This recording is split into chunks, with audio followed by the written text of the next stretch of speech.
Isang maulang hapon po sa inyo, Sir Spicy, at sa inyong mga masugid na tagapagpakinig at taga-subaybay. Sana po ay hindi kayo mabasa ng ulan.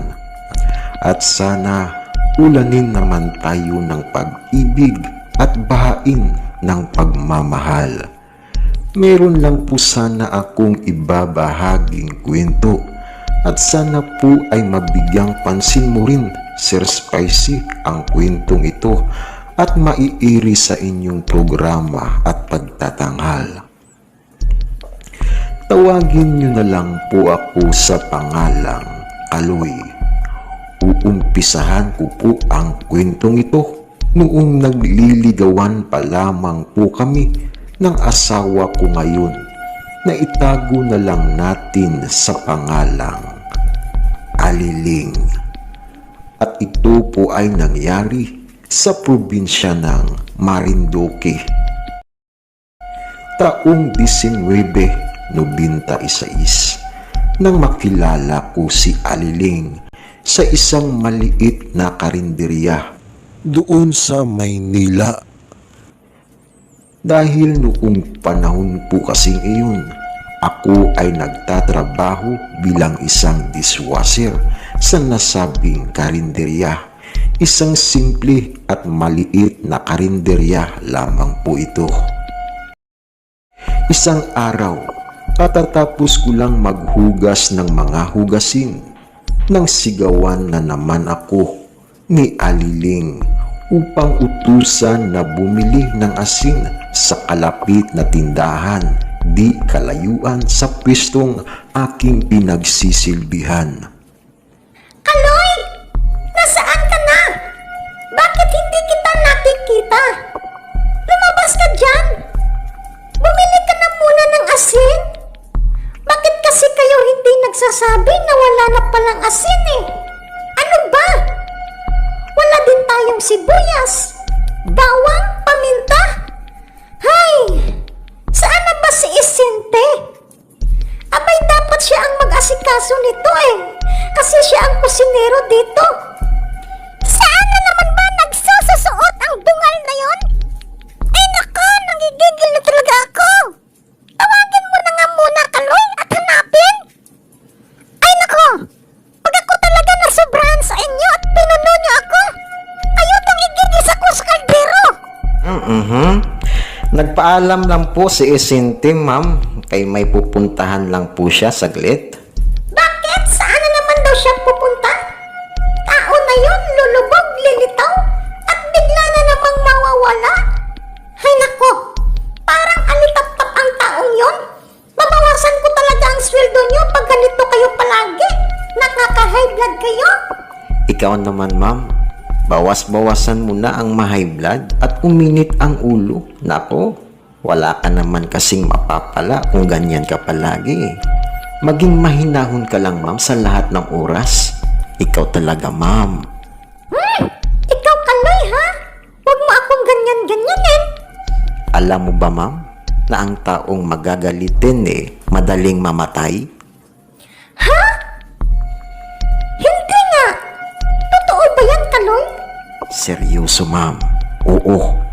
Madali kang magkasakit sa puso, aatakihin kabila at matutudas ka na nakalawit ang dila mo. Ha? Ganun pala yun? Oo, sinabi mo pa. Kaya iwas-iwasan mo na muna, ma'am. Yang palaging galit, pwede namang maging mahinaon eh. Just calm down. Just take a minute. Relax. Inhale and exhale. Kita mo, ma'am, ang ganda-ganda mo kanina paglabas mo ng kwarto. Blooming na blooming ka. Ngayon, tingnan mo ang itsura mo sa salamin. Para ka nang sinabunutan ng 4 na demonyo eh. Ang ganda-ganda mo pa naman, ma'am. Oh, sa mga kilay mo pa lang at mapupungay na mata eh. Sa totoo lang talaga, ma'am, minamagnet mo ang puso ko sa tuwing makikita kita eh. May lihim kasi ako na pagtingin sa iyo, ma'am eh.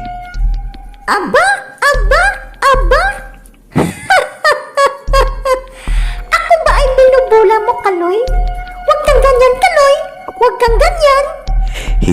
ka binubula, ma'am. Matagal ko na kasing kinikimkim sa puso ko to at gusto kong ilabas ngayon. Hindi na kasi ako makapaghintay. Hindi na makapaghintay ang puso ko, ma'am. Nakakatuwa nga, Kaloy. Aba, Kaloy ha? Ikaw ha? Opo, ma'am. Ako nga ito, ma'am. Ako nga ito sa harapan mo. Halika na muna, ma'am. May ibubulong nga ako sa'yo. Secret lang natin to, ma'am, ha? Sige nga, ibulong mo na. Ano yun? Gusto kita. Pakiulit nga, pakiulit. Hindi ko kasi narinig, di maingay. Ang sabi ko, bingi ka. Ay, hindi.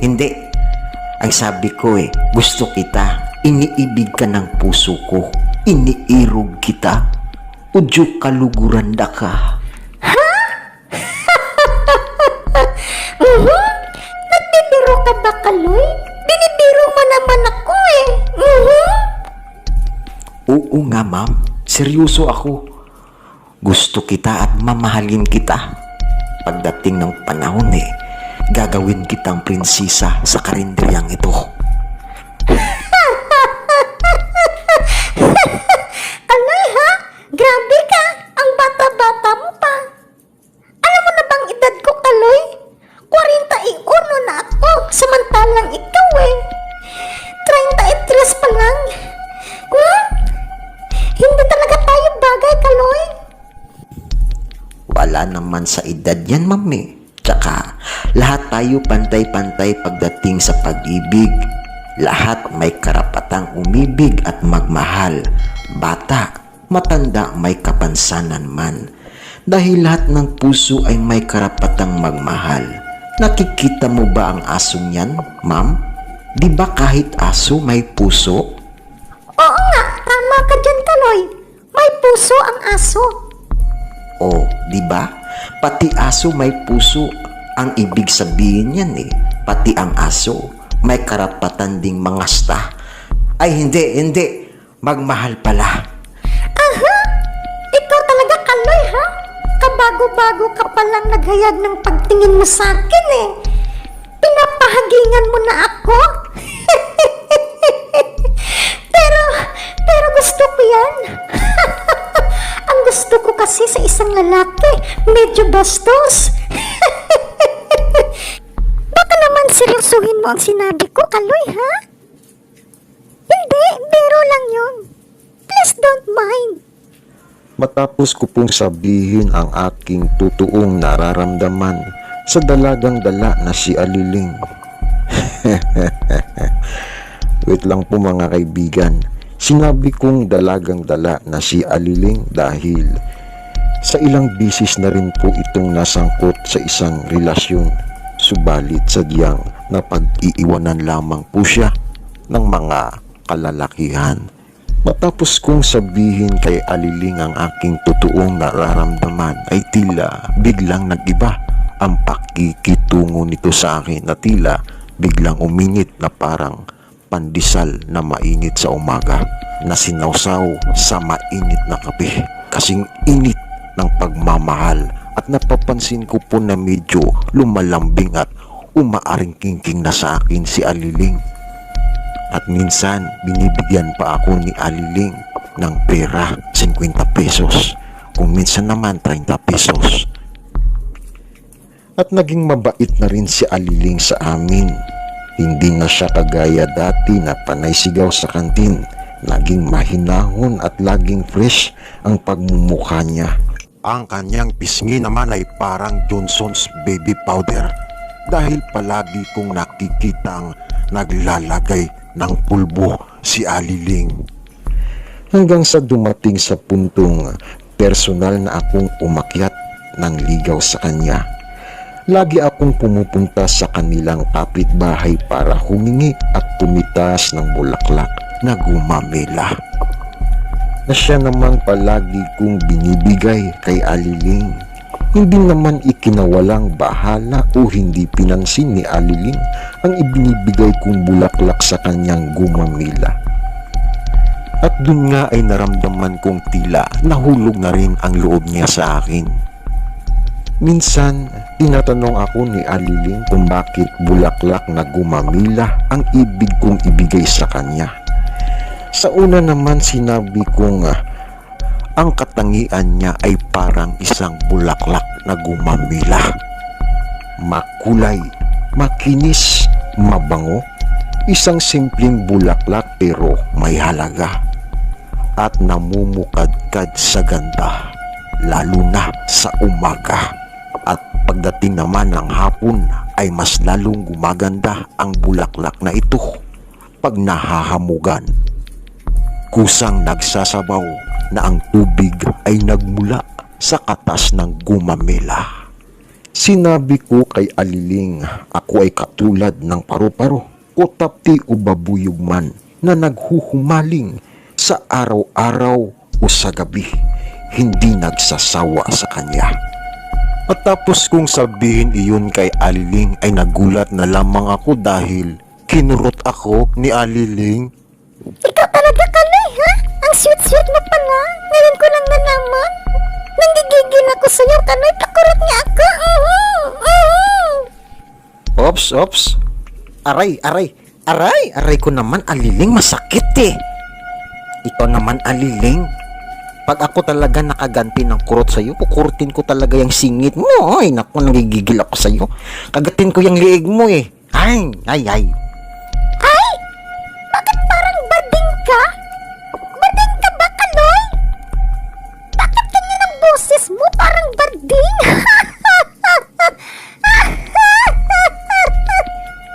Anong bading? Sino nagsabing bading ako? Sinusubukan lang kita. Sinadya ko yun. Hinihintay ko na sabihan mo ako ng bading para nang sa ganun mapatunayan ko sa yung lalaki ako at sisipsipin ko yung uso mo pati yung mata mo, Aliling. Hinihintay ko lang, Aliling, ang pagkakataong ito. Gusto mo bang patunayan ko sa iyo na lalaki ako? Gusto mo sisipsipin ko yung uso mo parang suso? Ay, ganun ba?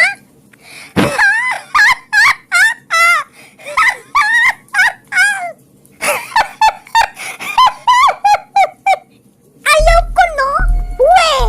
Ayaw ko nga. Ayaw kong magpa-kiss. Nakakatuwa ka pala talagang kasama, Kaloy, ano? Ngayon ko lang natuklasan. Ikaw naman, grabe ka naman makatawa, Aliling. Para ka namang bruha Ikaw kasi. Naging matyaga po ako sa panliligaw ko kay Aliling at doon ko nalaman na mahirap din palang hanapin ang kiliti niya. Inabot din po Sir Spicy ng 2 taon bago ko nakamtan ang isang matamis na oo na galing sa bibig ni Aliling. Sinagot niya po ako at araw pa ng eksaktong Valentine's Day. Hindi ko na po babanggitin kung anong taon. Labis talaga ang kagalakan sa puso ko nang sagutin ako ni Aliling. Matapos niya po akong sagutin ay napagkasunduan po naming mahal ang aming tawagan.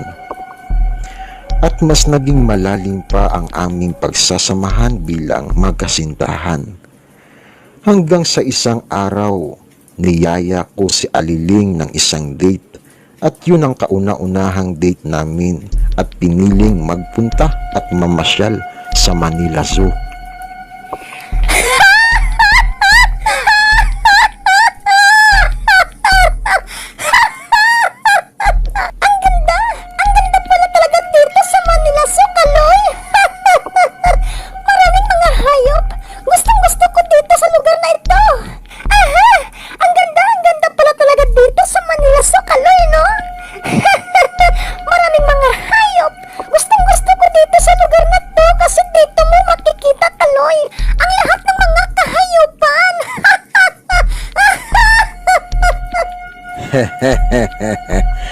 Nagustuhan mo ba?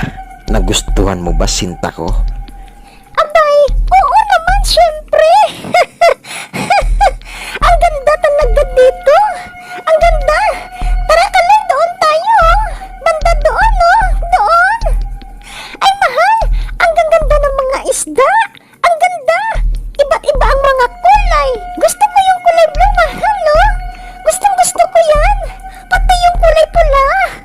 Gusto ko yung kulay green. Yung puti, gusto ko. Mas maganda yung dilaw. Pangit yung puti. Mukhang bakulaw. Ay, ikaw naman, mahal. Hindi ah. Cute-cute kaya niyan. Oh. Ay, mahal. Gusto ko lahat yung mga isda na yan, mahal. Ang gaganda. Gustong-gusto ko talaga, mahal. Pwede bang akin na lang lahat ng isda na yan? Mahal, bilhin mo, mahal, please. Bilhin mo naman para sa akin, oh. Abay, teka, Aliling ha. Kuminahon ka muna. Abay, bawal bilhin ng isda na yan, Aliling. Makakasuhan tayo ng gobyerno dahil ang mga isda na yan ay hindi ipinagbibili. Bawal yan, sinta ko. Ang mas mabuti pa siguro nito, mahal, sumunod ka na lang sa akin. Halika, suyurin pa natin ang buong paligid at puntahan pa natin dito ang mga ilan-ilan pang mga kahayupan.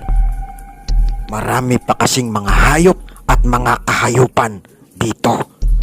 Halika na, sinta ko. Ha? Saan ba yung mga hayop sa kahayupan? Ano ba yun? Oo, mahal. Halika na, pumunta na tayo sa mga halimaw. Halimaw? Seryoso ka ba, Kaloy? Ayaw ko! Ano ka ba naman? Pumunta na din ng halimaw? Hindi, biro lang. Biro lang, mahal. Ikaw naman, nagpapaniwala ka kaagad eh. Ang sabi ko, magpunta tayo sa mga kahayupan. Sa mga hayop kung saan nagmula ang mga tao ayon sa siyensya. Pero hindi naman ako naniniwala doon eh. Halika na, magpunta tayo sa mga unggoy at gorilya. Hanggang sa mas lalong lumalim pa ang aming pagmamahalan ni Aliling. Mas malalim pa sa kalaliman ng karagatan. Dumating din sa puntong sinisid ko na ang tahong sa kailaliman ng karagatan. Walang kawala ang sariwang tahong ni Aliling. Hindi ko pa man ginigisa ay kusa na itong bumubuka. Hanggang sa dumaan pa ang ilan pang mga araw, linggo at buwan, ay mas lalong naging sweet sa akin si Aliling. Sobrang sweet at wala na sigurong tatamis pa sa kanyang ibinibigay na pagmamahal sa akin. Di nga nagtagal, Sir Spicy, ay nabuntis na. Nabuntis ko na si Aliling.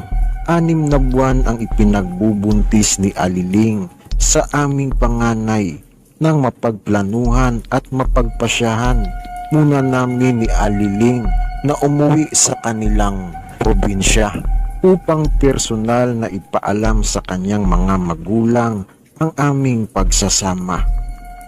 At dahil noong panahon din pong iyon ay pinapauwi din siya ng kanyang mga magulang dahil sa may sakit ang kanyang nanay. Sumakay kami ng bus at barko na siguro'y umabot din ng may kabuuang 1 araw ang aming biyahe. Pagbaba ng pier ay sumakay pa uli kami ng jeep at tricycle. Malayo at may liblib din na lugar ang kanilang puok. Masaya ako noong panahong iyon dahil habang nasa biyahe ay tanaw ko ang magagandang tanawin at samyu ko ang sariwang hangin na dumadampi sa aking pisngi at balat. Matapos naming marating ang kanilang bahay ay agad akong pinakilala ni Aliling sa kanyang mga magulang. Doon ko nakitang matatanda na rin pala ang kanyang mga magulang na siguro ang edad ay nasa 70 na pataas at kita kong puti na rin ang kanilang mga buhok. At doon ko rin nalamang nag-iisang anak lang pala si Aliling ng kanyang mga magulang. Agad kong ipinresenta at binuksan ang bitbit kong biskwit na nakalagay sa lata at ipinagtimpla naman kami ng kape ng kanyang amahin. Makalipas pa ang ilan pang sandali na habang umiinom ako ng kape, ay pansin kong marami palang tao ang nasa bahay na iyon. Dahil kita ko ang ilan pang mga matatanda. Dahil sa ang dingding ng sala kung saan ako nakaupo ay gawa lamang sa pinagtagpi-tagping kawayan na malalaki ang awang nito. Ang kawayang dingding ng bahay ay nakabalabag lang at ang bandang ibaba naman nito'y gawa sa sawali. Kitang-kita ko ang pagitan ng bawat bahay na nandoon. Siguro'y halos tig-isang di pa lang ang bawat agwat o layo ng bawat bahay. Kaya't kahit nakaupo ako sa loob ng sala ay tanaw ko ang labas ng bahay. Mula sa dingding na nakaawang na kawayan, nakita ko ang tatlong matanda na nag-uumpukan at abala ito sa pananabako. Pansin at kita ko ring ninanakawan ako ng tingin ng tatlong matandang iyon. Siguro ang edad ng mga matatandang iyon nasa 60 na rin pataas. Maya-maya pa kita ko ang tatlo pang kalalakihan na siguro kung ilalarawan ang pagmumukha nito ay may nasa 40 na rin ang edad. Kita ko silang nag-uusap sa labas ng bahay. Medyo nakaramdam din ako ng takot dahil sa may matalas ang paraan ng kanilang pagtitig sa akin. Matapos kong humigop ng kape ay isinama ako ni Aliling sa loob ng silid kung saan nakahilata ang kanyang nanay na may karamdaman. Ipinakilala ako ni Aliling sa matanda. Matapos ko siyang batiin ay ngumisi lang ito sa akin at sinabing, Anak, masaya ako at naparito kayo ni Aliling sa bahay. Sana huwag kang magsasawa sa anak ko. At sana kahit ano pa man ang mangyari, ay huwag na huwag mo siyang iiwan. Tapos sabihin iyon at ibilin sa akin ng matanda, ay medyo nakaramdam ako ng awa. Napatango na lamang ako sa matanda. Tanghaling tapat, kakatapos namin kumain nang makita kong buhat-buhat ng isang lalaki ang isang sako. Kita kong hinampas niya ito ng ilang beses sa may puno ng santol. Sa una, hindi ko alam kung ano ang laman ng sakong iyon. Basta't nararamdaman at kita kong may buhay ang niluloob ng sako. Dahil sa ang niluloob ng sako ay gumagalaw. At minsan ko rin itong nakitang ibinalibag niya sa lupa. Huli ko na makita ang nasa loob ng sako matapos na ibuhos iyon ng lalaki. Isang malaking bayawak, napakalaking bayawak pala ang laman ng sako, na habang binabalatan at kinakatay ng lalaki ang bayawak na iyon, ay napapalunok na lamang ako ng aking sariling laway. Dahil sa totoo lang po, Sir Spicy, paborito ko po talaga kasi ang bayawak. Kung papipiliin nga po ako kung sa manok, baboy o baka, ay mas pipiliin ko ang bayawak. Opo, mahilig po kasi ako sa mga exotic food, kagaya na lamang ng mga palaka, sawa, tuko, alibangbang at marami pang iba. Akala ko sa una ay gagawin iyong pang-ulam, subalit mali pala ako.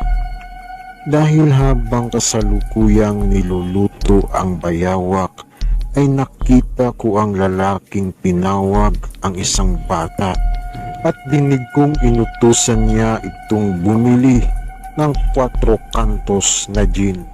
Doon lumiwanag at naging malinaw sa akin na ito pala ay ipupulutan.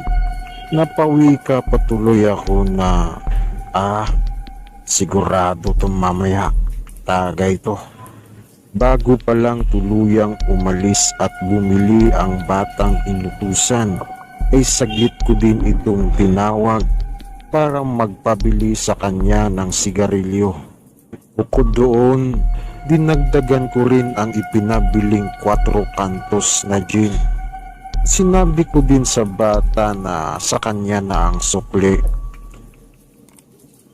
Nagulat pa ang lalaking nag-utos dahil 4 na 4 kanto ang ibinigay sa kanya ng bata. Saglit pa itong napatanong sa bata. Nakita kong itinuro ako ng bata at nakita kong tumingin sa akin ang lalaki. Napatango na lang ako sa lalaki at napangisi. Subalit wala man lang ganti sa akin ang lalaking ito. Agad din itong inalis ang kanyang paningin sa akin. Naisip ko tuloy baka hindi nito nagustuhan ang ginawa ko. Napawi ka tuloy ako sa aking sarili na loko to Dinagdagan na nga parang galit pa. Baka siguro masama ang loob nito. Baka siguro takot masaluhan sa nilulutong bayawak. Matapos kong manigarilyo sa labas ay nagpasya na akong pumasok sa loob ng silid na habang ito namang si Aliling ay abala sa pag-aasikaso at pag-aalaga sa kanyang may sakit na nanay. Nagpaalam na muna ako kay Aliling na ako ay papasok muna sa kabilang silid para magpahinga dahil medyo nakaramdam ako ng antok. Hindi ko namalayan, maya-maya pa'y nakatulog na pala ako. Nagising na lang ako sa isang pag-uyog sa akin. Pagmulat ng mata ko, nakita ko si Aliling. Napatingin ako sa relo ko. 4:00 pasado na pala ng hapon. Sinabi ni Aliling sa akin na kanina pa daw ako hinihintay sa labas ng mga pinsan niya. Medyo papungas-pungas kong tinanong si Aliling kung sinong pinsan niya ang naghihintay sa akin sa labas. Sinabi niyang yung nagluluto daw ng bayawak ay isa umano sa mga pinsan niyang naghihintay sa akin sa labas.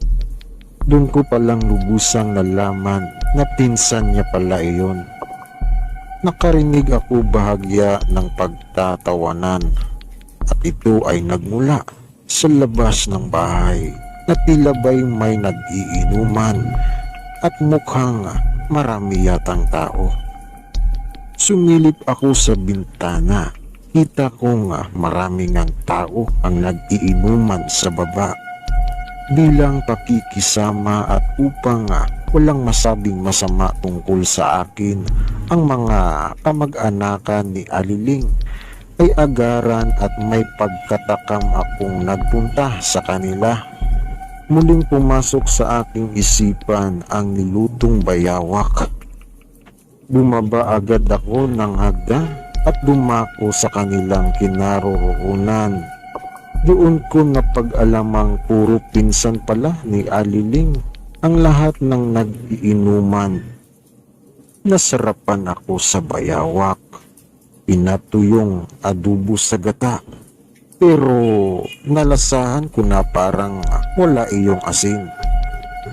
Nanunuot pa rin din naman ang lasa ng putaing ito dahil mayroon namang tuyo at gata at binudburan ng maraming sili at paminta. Ayan naman, nasarapan pa rin ako.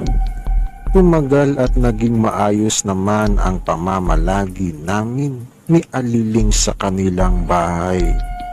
Ang ipinagtataka ko lang, Sa tuwing kakain kami ni Aliling ay palagi kaming nakabukod sa kanyang mga mag-anak. Kung minsan, hindi ko nakikitang kumain ang amahin niya sa kanilang mesa. At doon ko ito palaging nakikitang kumakain sa loob ng kubong nakabukod sa bahay. Subalit ganun pa man, hindi ko binigyan ng pansin kung masamang motibo iyon. Napansin ko lang iyon noong tumagal na talaga ako sa kanila, hanggang sa dumating ang araw na tuluyan na ring na maalam ang nanay ni Aliling na may sakit. Subalit sa pagkamatay ng nanay niya ay nabalot ang isip ko ng maraming katanungan. Dahil matapos itong mamatay ay wala man lamang nangyaring lamayan. At noong mga araw na iyon ay agad din itong inilibing.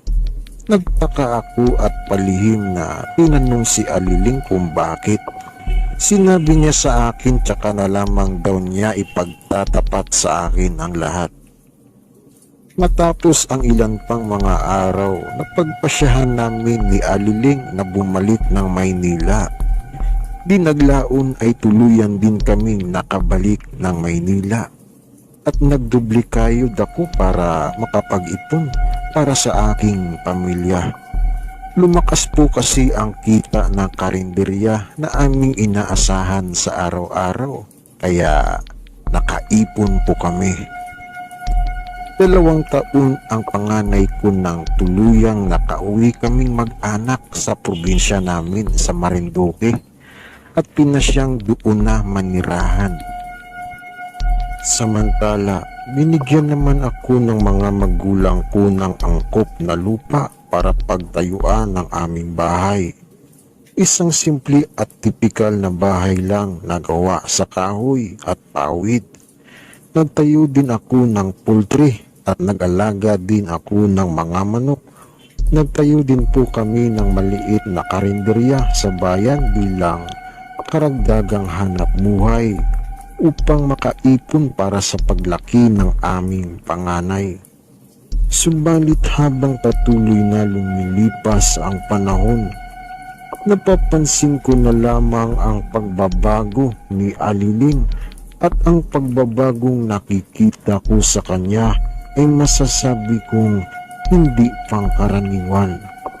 Sinabi ko pong hindi pangkaraniwan ang kanyang ginagawa dahil minsan ko na po ito nakitang mayroong ginagawa at ang kanyang ginagawa ay hindi ginagawa ng normal na tao.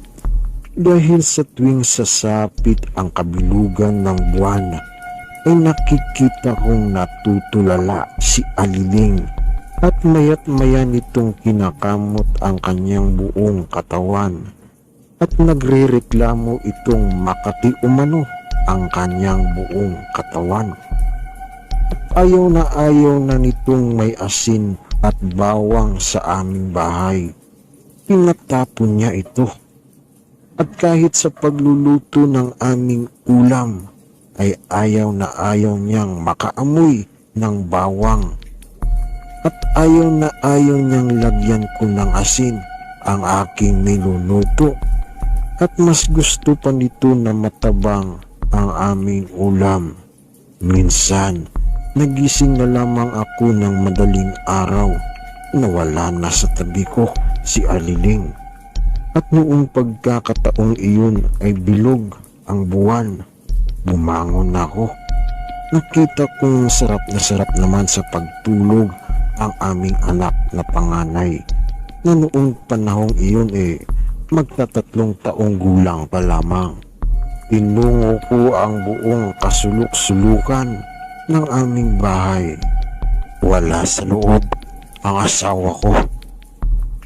Maya-maya pa, narinig kong sunod-sunod na nag-iingayan ang mga alaga kong manok sa likod bahay namin. Banda sa maliit na poultry na ginawa ko. Dahan-dahan kong binaybay at tinungo ang lugar. Yumuko ako bagya at napaluhod na habang nakaluhod ay minsan ko pang ginala ang aking paningin. Naisip ko kasi noong tagpong iyon mayroong magnanakaw. Dahil parang mayroong tao sa lugar kung saan nakatayo ang aking poultry. Noong sandaling iyon, hindi ko muna inisip kung saan nagpunta si Aliling.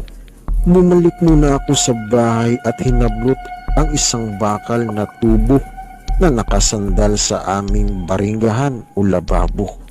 Muli akong lumabas at tinungo ang poultry. Mayroon akong nakitang tao sa loob ng aming poultry.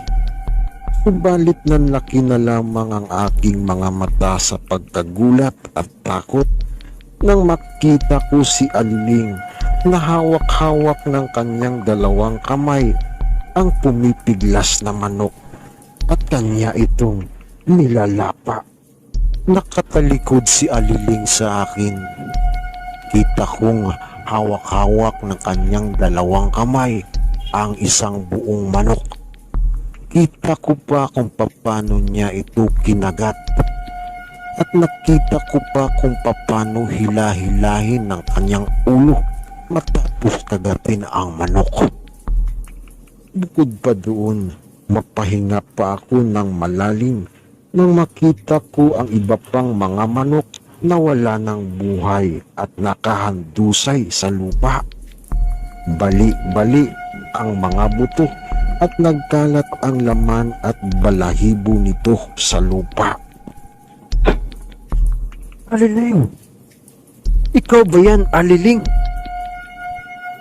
Bakit mo ginagawa ito?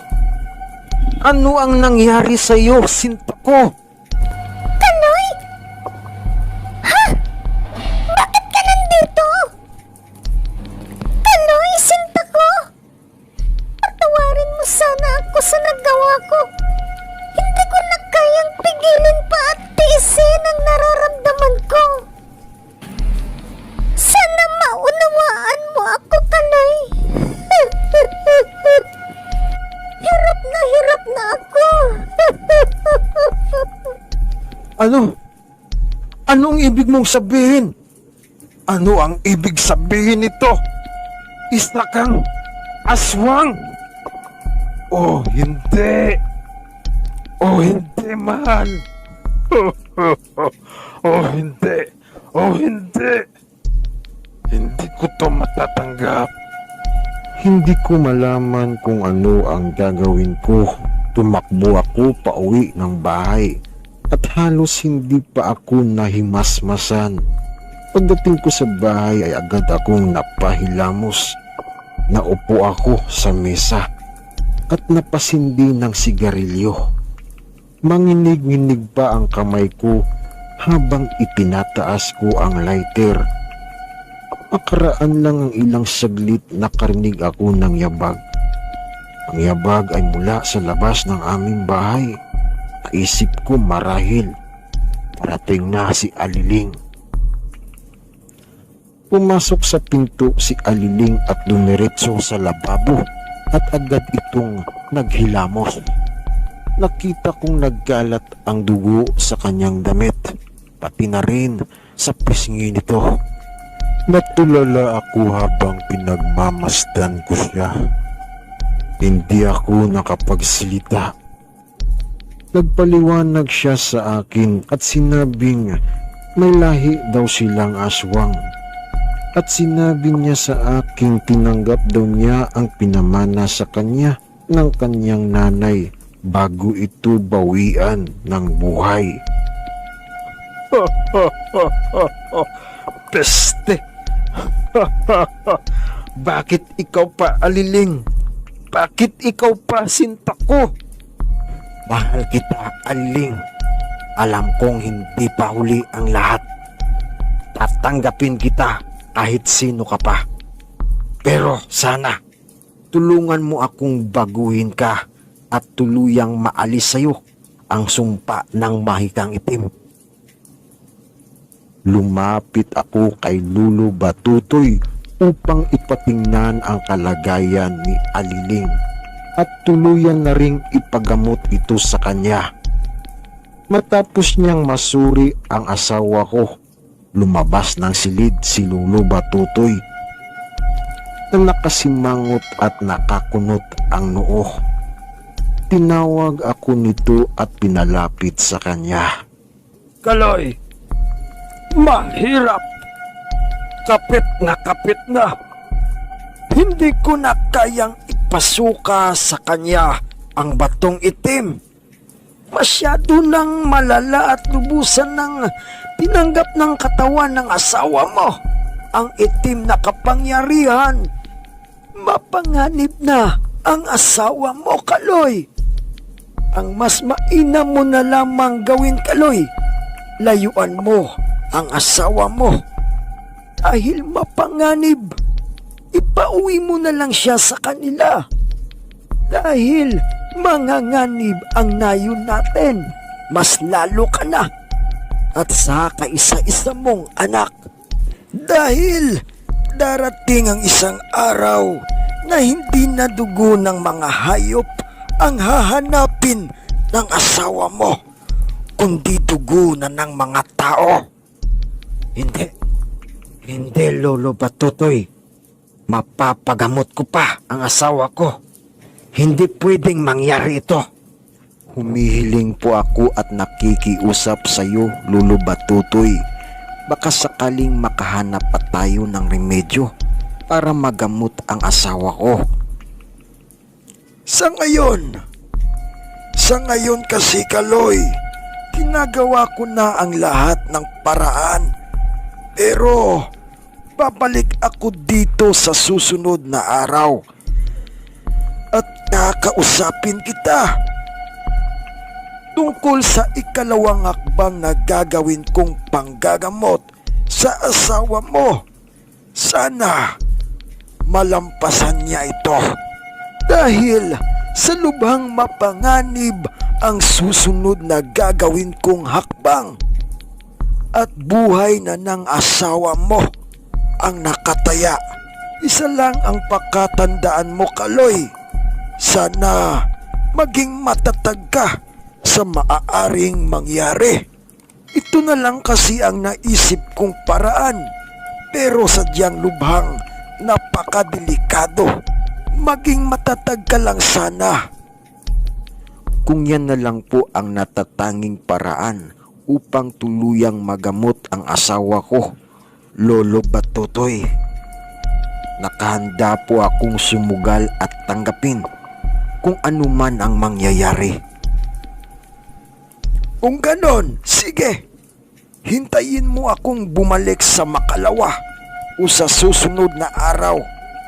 At ihahanda ko lang ang lahat ng aking kakailanganin at bigyan muna natin ng pagkakataong makapagpahinga ng gusto ang asawa mo. Ano? Sige, aalis na ako. Nakiusap ako kay Lolo Batutoy na kung maaari na walang ibang tao pa ang makakaalam ng aming kalagayan. Tinago ko sa aming mga kapitbahay ang kalagayan ng asawa ko. Kinagabihan din ng araw na iyon. Pagpasok ko ng silid, nakita ko si Aliling na nagwawala na naman. Bago ko siya lapitan ay nakita ko na naman siyang umiiyak. Lumaing siya sa akin na siya'y nagugutom. Kita ko ang mga sugat sa kanyang kamay at paa na dulot ng pagkakatali sa kanya. Hindi ko kayang pagmasdan ng matagal ang asawa ko dahil sa tuwing makikita ko ito ay nakakaramdam lang ako ng awa at pumapatak na lang ang luha ko nang hindi ko napapansin. Lumabas ako saglit, dumakot ako ng bigas sa balde at kinurutay ang mga alaga kong manok upang lumapit sa akin. Sinilo ko ang 3 sa kanila at kinatay. Ang mga manok na kinatay ko ay pinakain ko kay Aliling.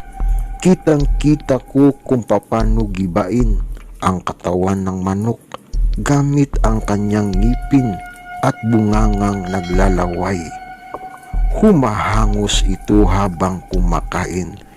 Sobra akong naawa sa kanya. Naalala ko ang aming magagandang pinagsamahan na hindi ko mabura sa aking isipan.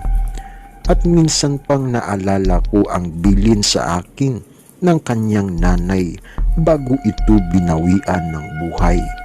Hindi ko pababayaan o susukuan at iiwan ang babaeng pinakamamahal ko.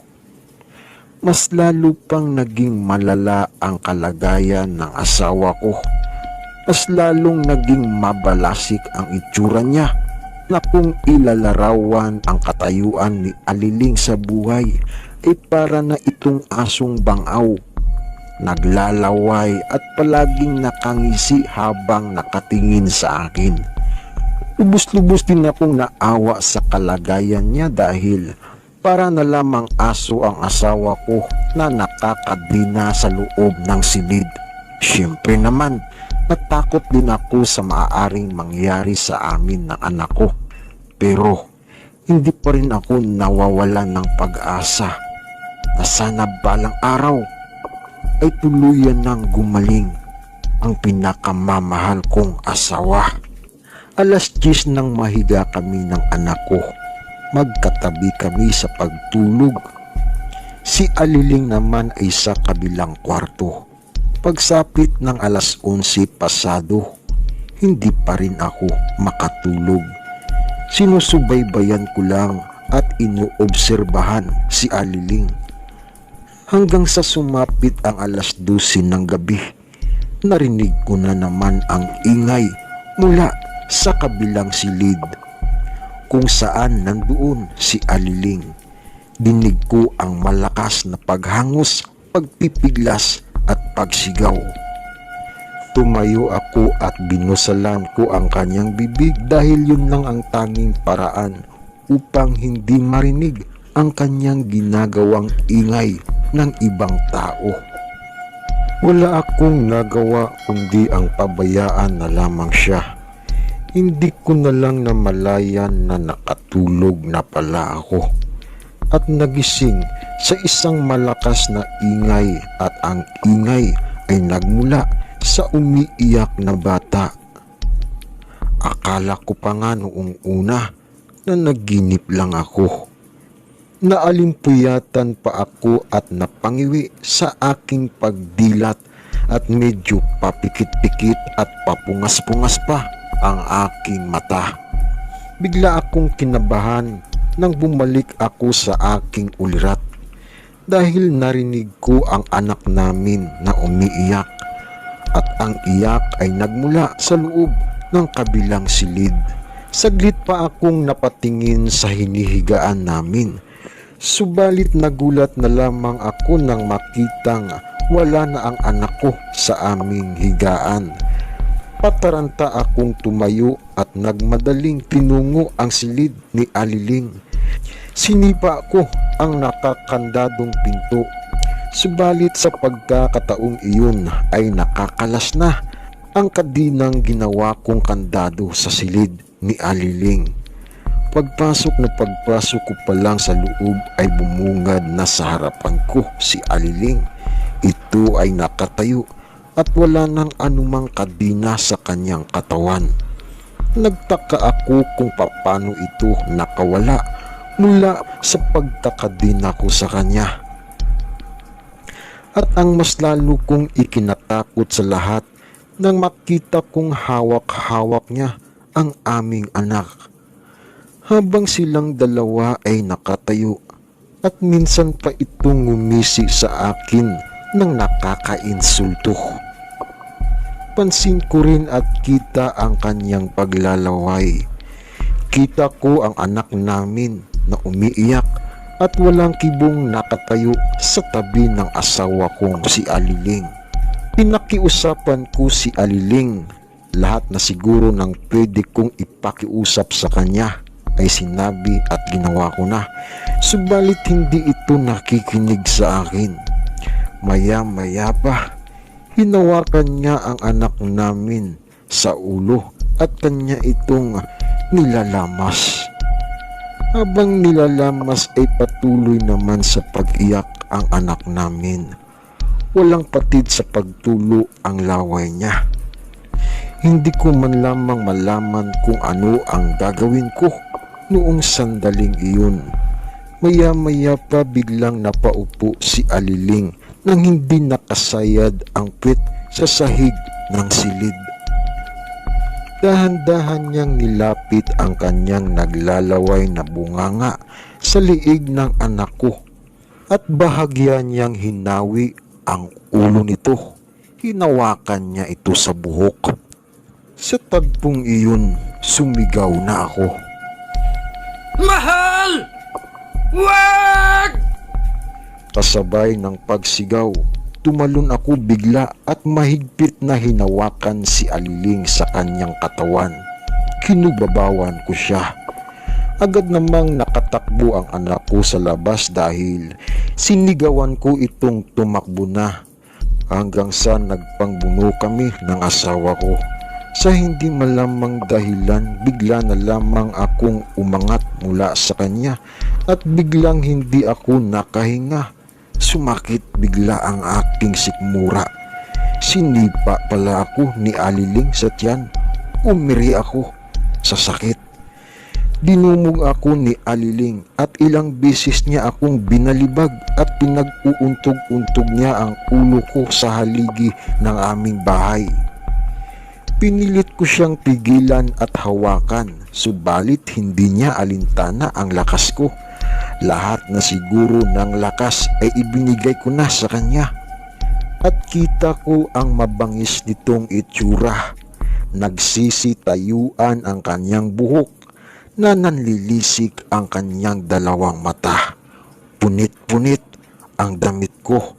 Sa hindi malamang dahilan ay bigla na lamang akong lumusot sa dingding ng aming bahay.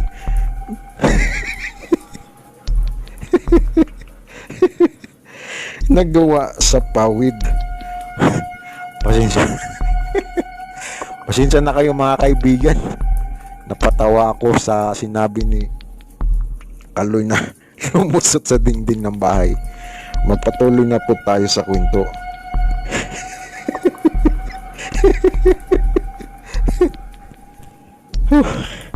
At sa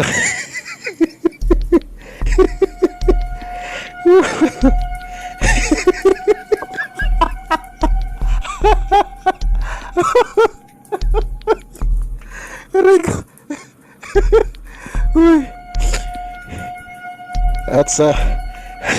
At sa hindi malamang dahilan ay bigla na lamang akong lumusot sa dingding ng aming bahay.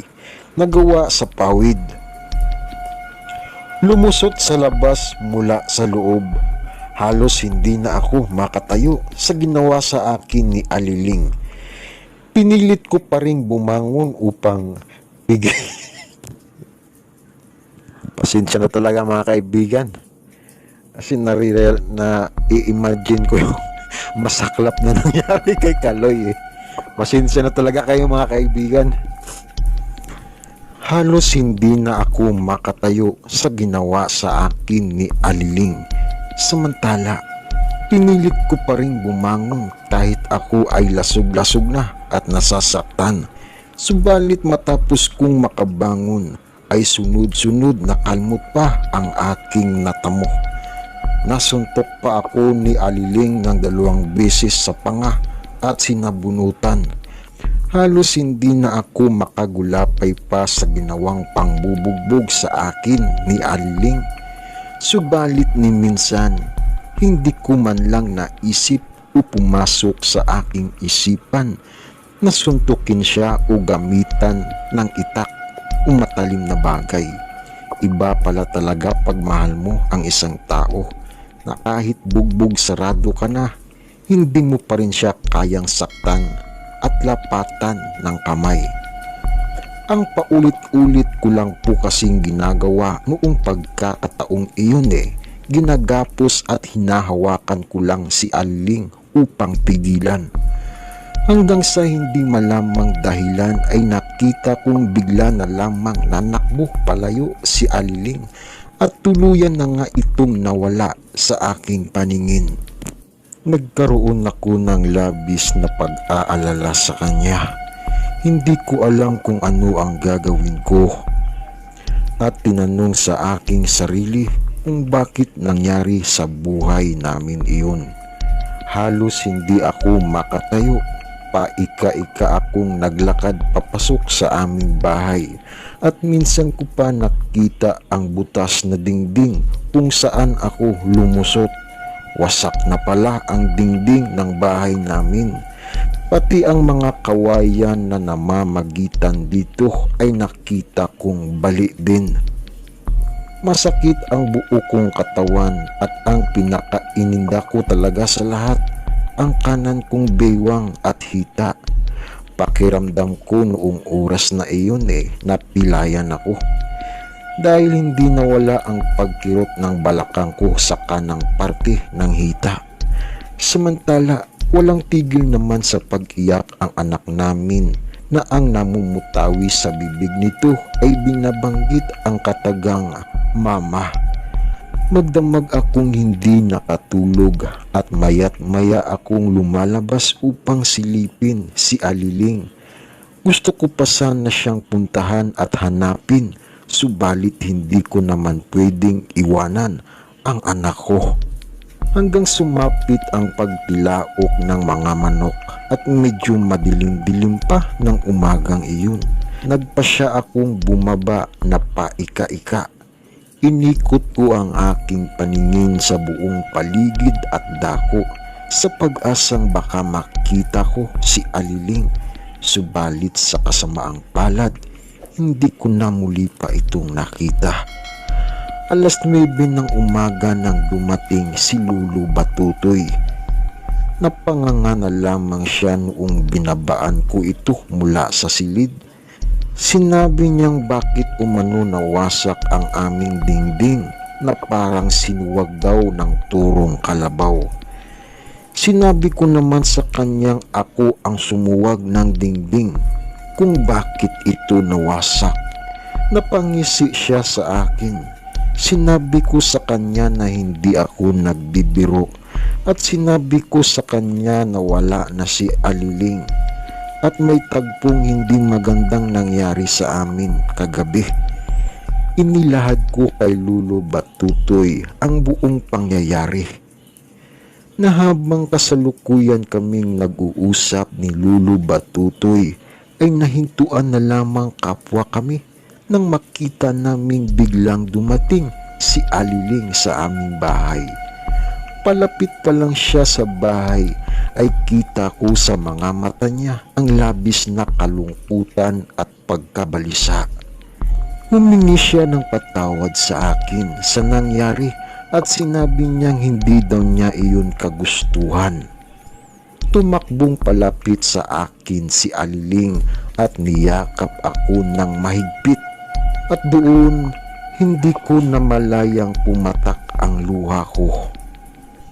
Maya-maya pa, lumabas ang anak namin at niyakap ng mahigpit si mama niya na noong panahong iyon sa mura niyang edad ay hindi pa maliwanag sa kanya ang nangyari dahil sa batang isang katulad niya hindi pa buo ang kanyang unawa sa mga bagay-bagay na nangyayari, partikular na sa nangyari sa amin. Kinausap ni Lulu Batutoy si Aliling kung papayag ba daw umano ito sa gagawing ikalawang hakbang na panggagamot sa kanya. Sinabi din sa kanya ni Lulu Batutoy na ang isa sa gawang panggagamot sa kanya sa ikalawang pagkakataon ay lubhang mapanganib dahil buhay na niya ang nakataya.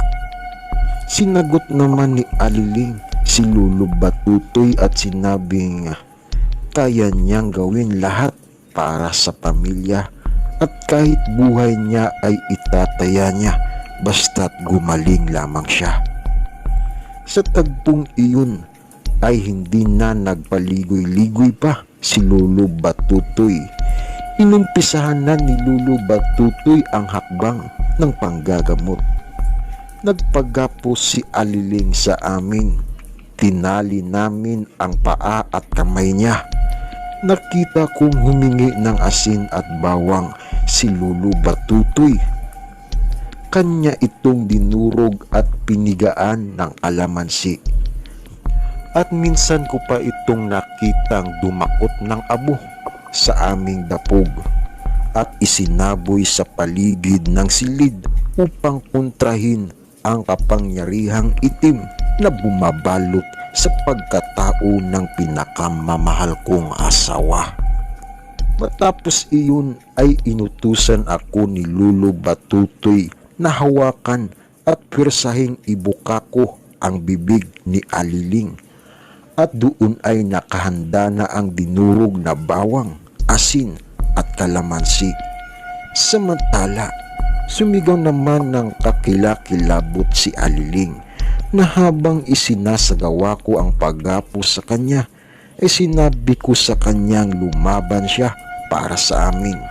At sinabi ko sa kanya na kahit anuman ang mangyayari, pakatandaan niyang mahal na mahal ko siya. Nagsimula ng umusal ang matanda at isinubo sa bibig ni Aliling ang dinurog na bawang, asin at kalamansi.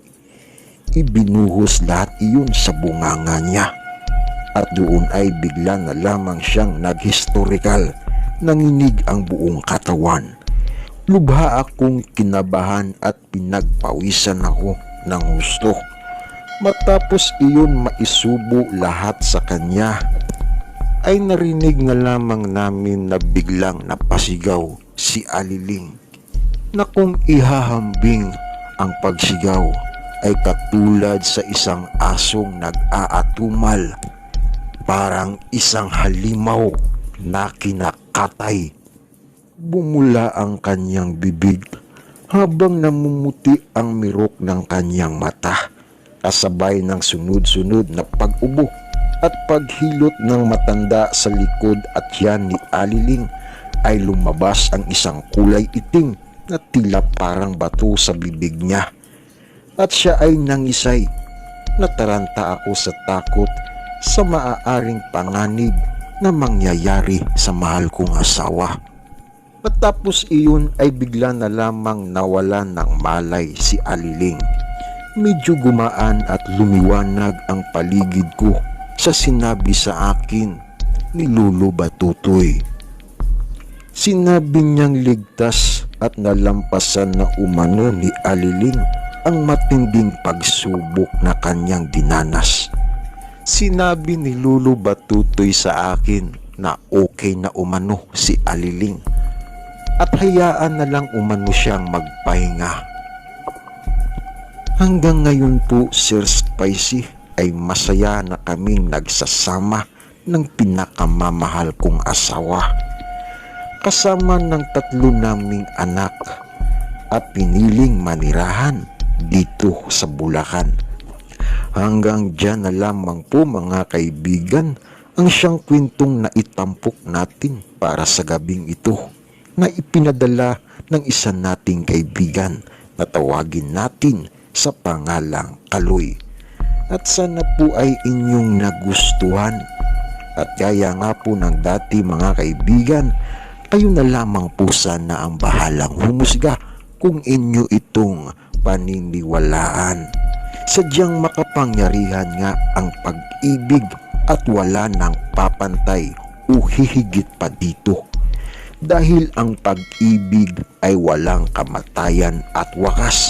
Ito ay nag-iiwan ng isang maganda at mabuting halimbawa na kahit wala ka na dito sa mundo, ito ay patuloy na umiiral sa puso at isip ng bawat taong iyong nabahagian ng tunay at wagas na pag-ibig. Mga kaibigan, better luck next time. I love